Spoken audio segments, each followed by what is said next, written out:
In today's video, I'm going to teach you how to stop Spotify from opening on startup. If Spotify keeps popping up every time you turn on your computer, this quick guide will help you turn that off. I'll walk you through two simple methods on Windows, plus a quick tip inside the Spotify app so you can choose the approach that works best for you. First, the fastest way is using Task Manager. Start by right-clicking the taskbar at the bottom of your screen and selecting Task Manager. Once it opens, head to the Startup Apps tab along the top. This section shows you which programs are allowed to launch when Windows starts. Scroll through the list and find Spotify. When you see it, right-click on Spotify and choose Disable. That's it.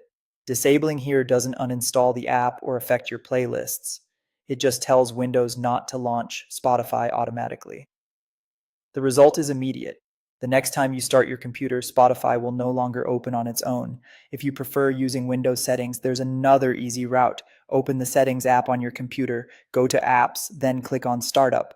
This page lists all apps that can run when your PC starts. Look for Spotify in the list and toggle it off. When the switch is off, Windows won't launch Spotify during startup.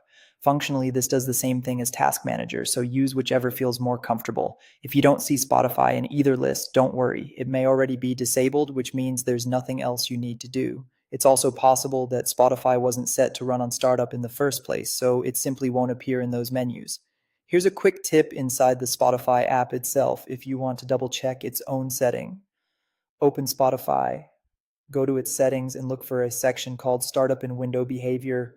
Change the option there to No or Minimized. Setting it to No stops the app from opening automatically. Choosing Minimized keeps it from taking over your screen if it does open, which can be useful if you want it to stay out of the way.